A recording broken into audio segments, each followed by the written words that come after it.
Welcome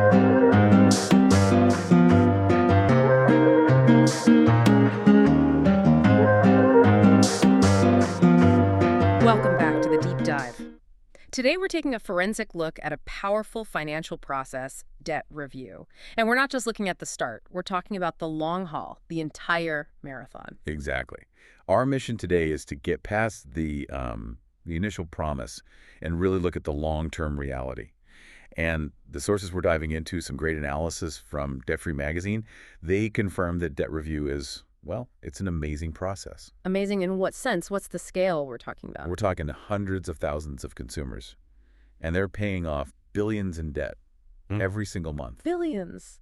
Wow. That really shows how vital this is. It is. It's fundamentally a way forward.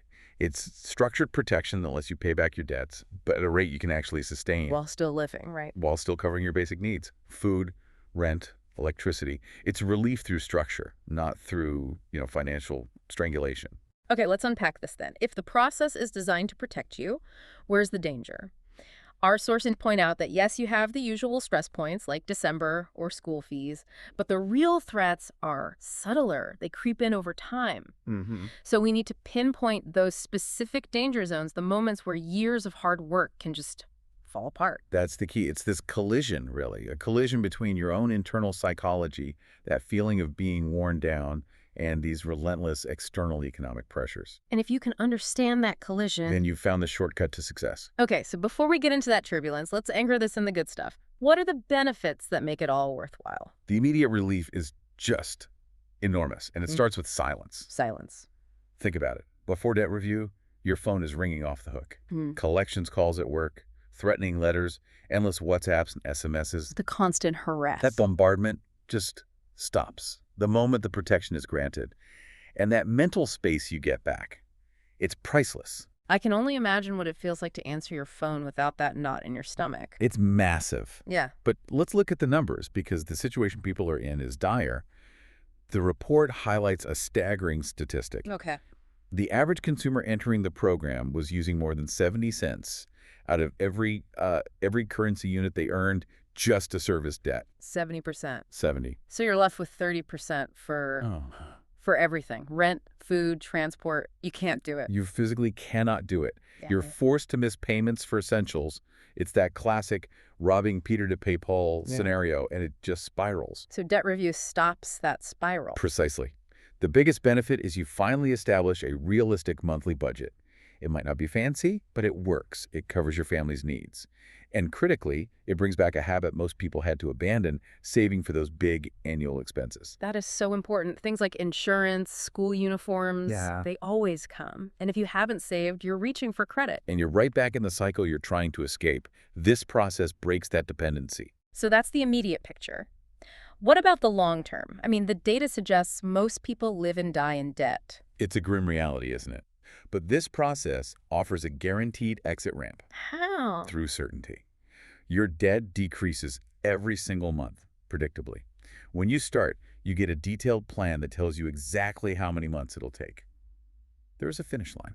And just seeing that finish line, even if it's years away, must be so powerful. It is. And the pace picks up. The report describes it as a snowball.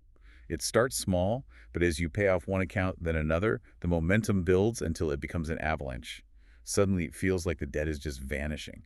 Now, for this to work, there's a middleman, right? Someone managing the payments. Yes, and that's an important term to know, the payment distribution agent, or PDA. So the PDA is a sort of financial shield. A perfect way to put it. You make one payment to them, and they handle the complexity of paying all your different credit providers. Okay. But the sources do mention a frustration point here with credit reports. Oh, for sure. This is a big one. In the early days, you're making payments, but you check your credit report and nothing. The credit providers can be notoriously slow to update their systems. That must be so demoralizing. You're doing the hard work, but the official record doesn't show it. It is. But the good news, and the research highlights this, is that regulators are now insisting that these systems get fixed. Accountability is increasing, so your progress is real, even if the paperwork is playing catch-up. It's clear this isn't just about spreadsheets. It's a huge emotional journey. Absolutely. And the sources break it down into these really distinct psychological phases. What's the first one? The first phase is all about stress. It's called making initial changes. You're asked to change everything, your whole life, in a very short time. It's a shock to the system. A huge shock. You're moving from relying on credit to a cash lifestyle. And because it's all new, your doubts and worries are at their absolute peak. But it's normal to feel that way. It is totally normal. And Yep. getting your head around that is half the battle. Okay, so you get through that initial pain, then what? Then you enter what the sources call the honeymoon period. Sounds nice. It is. Once the adjustments are made and that protection kicks in, things feel amazing. You can breathe again. You can sleep. The calls have stopped. You're back in control. You feel this incredible sense of control.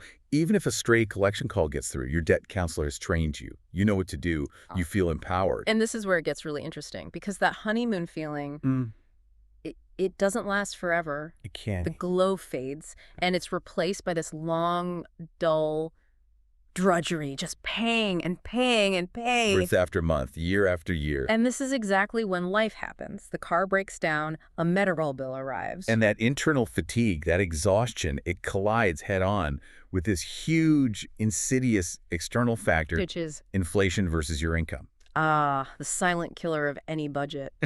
It's precisely that. The data is clear. For most people, salary increases do not keep up with inflation. So your actual buying power is shrinking, maybe by 4 or 5% every single year. Which doesn't sound like much at first. You barely notice it. That's how it gets you. Yeah. It's subtle in year one, but the sources emphasize you compound that over 3 or 4 years. And suddenly everything costs 20% more. Exactly. Groceries, fuel, electricity. Your debt payment is fixed, but the cost of living is not. So the budget that was perfectly realistic in year one is now completely unworkable in year three. And the crucial insight here is that you're not doing anything wrong. You're not being extravagant. You are literally being squeezed by the force you can't control. Which must lead to massive frustration. Enormous frustration. Yeah. And this is the dangerous part. You get confused, you get angry, and you start to blame the debt review process, or you blame your debt counselor. That's so counterintuitive. You want to abandon the very thing that's protecting you. It makes no sense rationally, but emotionally you're thinking, this budget isn't working anymore, so the system must be broken. And you stop making those small, necessary adjustments. You stop being proactive, and that right there, that's the perfect storm. So what do we call this moment? This is the danger zone collision. Low enthusiasm plus less money, plus you've stopped adapting, equals a huge risk of bombing out. And if you bomb out, you lose everything, all that progress. Up in smoke. The lower interest rates, the court protection, it all disappears. Okay, let's make this actionable. What are the red flags? What are the specific behaviors that tell you you're entering this danger zone? The source material is very clear on this. They're small habits, but they signal a major breakdown in discipline. Like what? The sources mentioned stopping the monthly budget process. Why is that so dangerous? Because the budget is your map. When you stop looking at it, you're choosing to fly blind. You can't see where inflation's hitting you, so you can't make adjustments. You give up control. Okay, what about saving? Stopping your savings for annual costs. That's maybe the clearest signal that the squeeze is on. You've lost your buffer. So when that big expense hits, You panic and think about getting new credit. which puts you right back in the danger zone.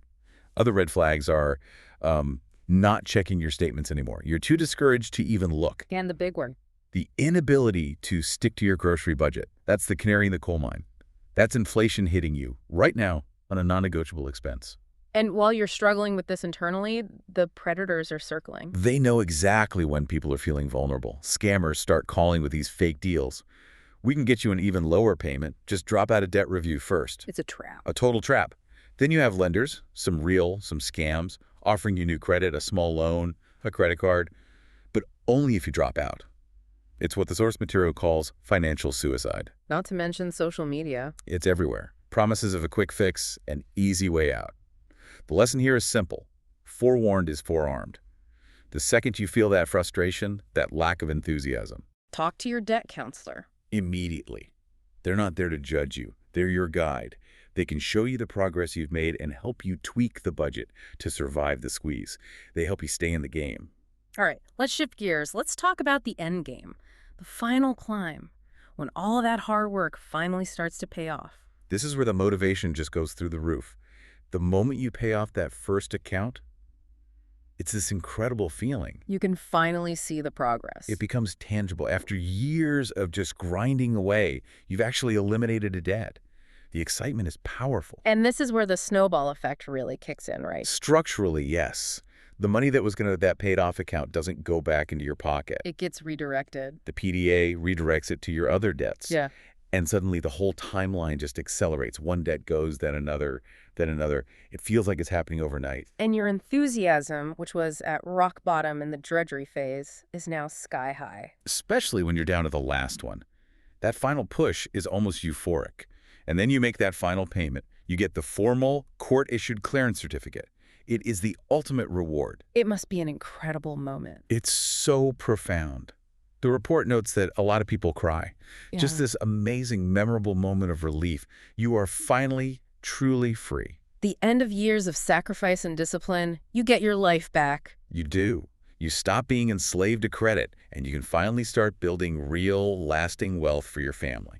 What a deep dive. We've covered the whole journey, the initial stress, the honeymoon, and that critical danger zone. And how to navigate it.